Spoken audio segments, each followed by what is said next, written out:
udusubize ndaze ku ntebe yawe y'ubuntu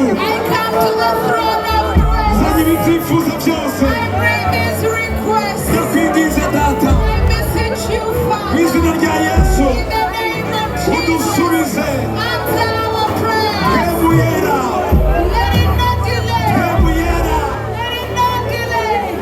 twemuyera kora ibitangaza jyana izi kete uzigeze imbere ya data uzigeze imbere y'intebe y'ubuntu mwami Yesu zakire harimo imiruho harimo ingeso harimo ibibazo harimo inzara harimo uburwayi harimo kurira ndakwinginze dukora ibikomeye ndagushima ndagukengurukiye ko wumvise gusenga kwacu kandi ubashubije mu izina rya Yesu.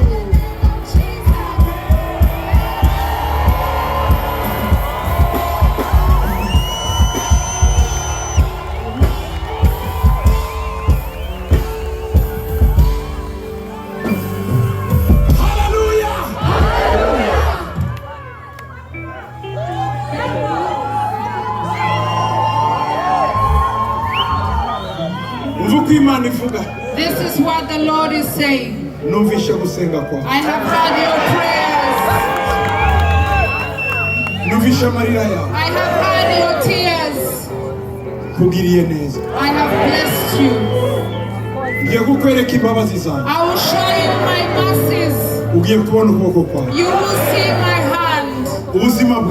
Your life will never be the same. There is a change from today. Amen.